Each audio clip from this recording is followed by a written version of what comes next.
Brilliant. Okay, so welcome everyone. Today we're talking about getting to grips with why boxes. So looking at the names, I'm assuming you've all had a go at mapping processes. You understand what a why box is, and it's funny because we've obviously trained God knows how many people over the years, and they can be quite experienced process mappers, process consultants, but a lot of people struggle with the why boxes. Yeah, so it's always worth having these sorts of sessions, I think, just to sort of step back a bit. Why boxes? We'll look at an example, but we'll have a bit of fun as well. We'll hopefully get you guys to put some suggestions in place, not just listening to me for the next 20 minutes or so. So we'll look at the 3 points here. What's with the obsession? Why do we have why boxes? What's score so fixated on those? And we'll look at an example, and then we'll make sure we get some recap and tips. And there are regular people here. I will try and get you to have a bit of engagement. Do ask questions as we go through, and we will make sure there's time at the end anyway for questions on white boxes or anything else that you might want to get some input on. Sound good? Yeah. Thumbs up. Perfect. So what's with the obsession? So I've got a link. I've just referenced here to YouTube. These are regular drop-in sessions for us, but universal process notation is a fundamental of SCORE, and I'm not going to go and recap 2 other drop-ins in this, but it's fundamental about having that people focus. That's what the UPN gives us. It's a very natural language that we can work out, and it also gives us a structure that we can work to. Gerald, hi. Joining the fun. Yeah, we started, but you'll soon pick it up. And then we also, another kind of one of the pillars that we, especially when we train people on SCORE or process mapping in general, we talk about the 5 steps to the perfect process. And that really is all about giving us the structure in a workshop to make a really good process, a really, really common process. So they're kind of the 2 reasons why boxes are kind of fundamental what we do. And also you'll see here, I've just sort of, that's not a process, obviously. I haven't put the context in there, but when you look at a SCORE process or a UPN process, the number of why boxes, generally, rule of thumb, if you're doing it right, will exceed the number of activity boxes that we've got, the number of what boxes that we have. So it's well worth thinking about. What makes a good why box, and what are some of the questions we can ask and the like.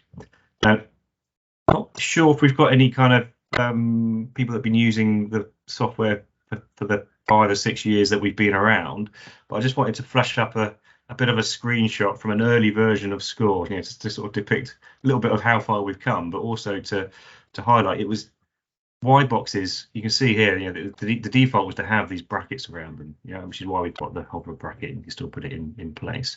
But it's fundamental. It's not something we've added over the years. It was fundamental right from day one as a building block for any process that SCORE's being used at. So we are obsessed. We're slightly less obsessed than we were perhaps, but it is a really powerful tool. Any process map. So again, you can see that's why I'm spotlighting these. So let's look at an example. Making a cup of tea, classic process. So I thought, rather than me showing you do's and don'ts and all that sort of stuff, I thought we'd have a bit of a chat about some of these what boxes. I'm not going to mull too much on the process mode. We use it in training quite a lot. It's a good example. It gets people thinking. It's quite a passionate topic for a lot of Brits, especially. So it's a good one to be able to talk about. If we were to talk around some of the processes, some of the activities boxes here, I'm not worried about roles and all that sort of stuff at this point. We're looking at the SOLAPs, the why boxes. Put in chat, come off mute. But I'm really keen for you guys to suggest something. So if we were going to go and look at Chris, could you make the image bigger? Yeah, of course I can. Possibly, yeah. Thank you. Is that big enough? A bit more? Bit more, maybe. Yeah, that's good. That's good. Yeah, that's good. Thank you. Perfect. So we've got some activity boxes. I've just linked them up. But in terms of what an output would be, apologies if you've been through this exercise with us before, but what could we put as the why box? The so that in terms of filling up the kettle. Any suggestions? Has enough water. Yeah. Anyone else want to care to guess? There's no wrong or right. I'm not testing you. Water, Yeah, I think it's about having access to the correct amount of water. Yeah.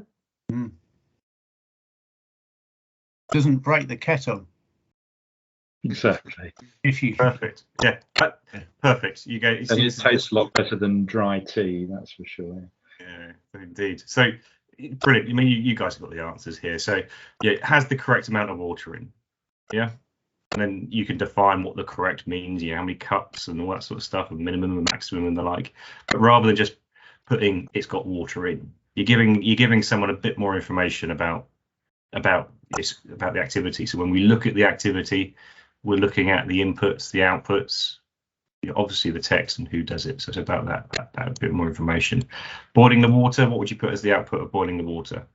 No, Chris, just a quick question from me on the last one. Sometimes when I'm going through process workshops, I focus on the almost intangible or softer side of outputs, or more on the why we do it instead of what is the black and white output. And with something like this, it's something that sometimes I just can't make my mind up on. Sometimes the argument will be, well, the output of filling the kettle is a full kettle. Yeah. And then I guess my question is, how should it be more like what we've got here, or is it subjective depending on what the process that we're mapping at the time? So you're always mapping because you're trying to answer a question of the business, or the process, And anyone who knows me will say, don't ever try and map the perfect process. Get something down and get started as well. So your example there, so fill the kettle, getting the full kettle, that might be what they do, But if I was going through if I was reviewing this process, if I was part of an OPEX team or business improvement consultancy, do you fill the kettle up when you only want one cup of tea? Yeah, I suppose it's which is great, but you've given me a bit of information there, a bit more than just kettle filled, and the like, that we can do something with.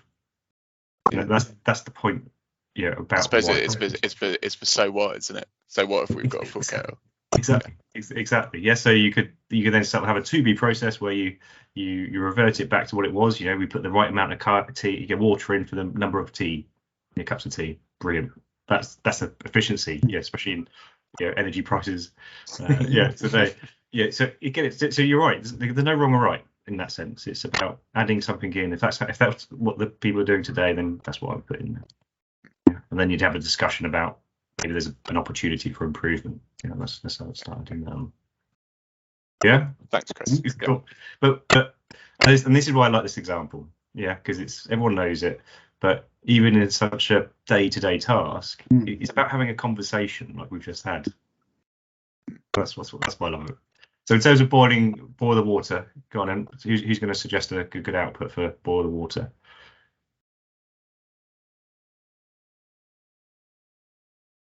Not a trick question. Correct. So it's the correct temperature to make the tea, to brew the tea. Yeah. Perfect. Well, not perfect, but that's a good start, should we say? Any other suggestions?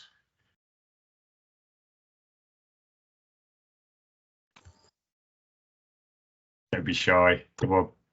I'm going to use the think on a dark Wednesday.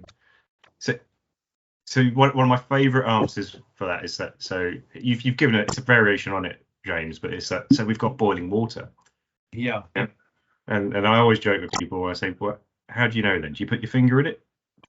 Yeah. Yeah. And so there's something visual or audible that your kettle will do. It will whistle, or it'll ping, or it will turn off, or steam will come off the water, which will let you know that water is at that, like you said, right temperature for the tea, and it becomes even more important in again, it's very simple process here. If the roles here were going to be different, if you've got someone that's getting everything ready and what have you, and there's someone making it, they need to know something. That handover is quite crucial.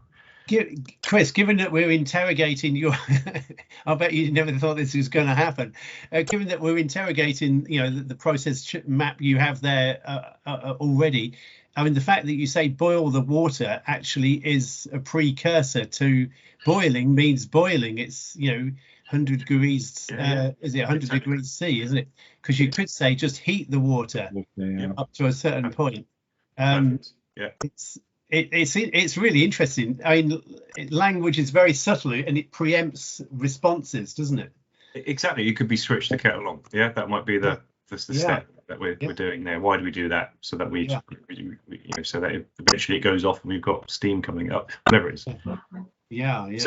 So again, we're not going to go through this. We ain't got time, but it's just those sort of points that we're sort of looking at. It's not just trying to be the past tense. It's trying to add that little bit more information to the activity in a whole. Again, we read it in that way. It's about what can we measure, what can we see, what do we lose if we don't do that activity. Again, it's crucial stuff. And then the other point as well is why boxes are so powerful is I'm not going to dwell on it in this session, but if I'd have followed those 5 steps and put my scope in here, and it's often that someone will say it's about having thirst quenched. We know we're missing activities as well, so it's a really crucial part. Defining that scope and that final why box is a great guide in terms of we need to map up to that, and not past it. So it's a good boundary point. Brilliant. I'm sure we could spend the next 40 minutes or so mapping out the perfect process for making a cup of tea, but hopefully that illustrates the point. This is quite painfully simple, but Chris, I've got a minimum viable product in my hand here, so I'm okay. I need it ready for this class. So brilliant. So again, this isn't supposed to be overly in depth, but okay. So some of the top questions to ask to tease out the why box is if you're facilitating, why do you do that? And that's very simple. But I love this. How do you know it's complete, or can you measure that? It won't always be the case. But they're really, really great questions to get people thinking about what that why box is. And also don't forget, the outputs. An output why box is more often than not going to be a trigger into another activity. So what is it? How do you know that the next step is going to be starting? So I was going to dwell over on it a little bit more, but why boxes become really important when you've got activities where the roles are different between them. So because more often than not, that's a handover point. What is it you're handing over?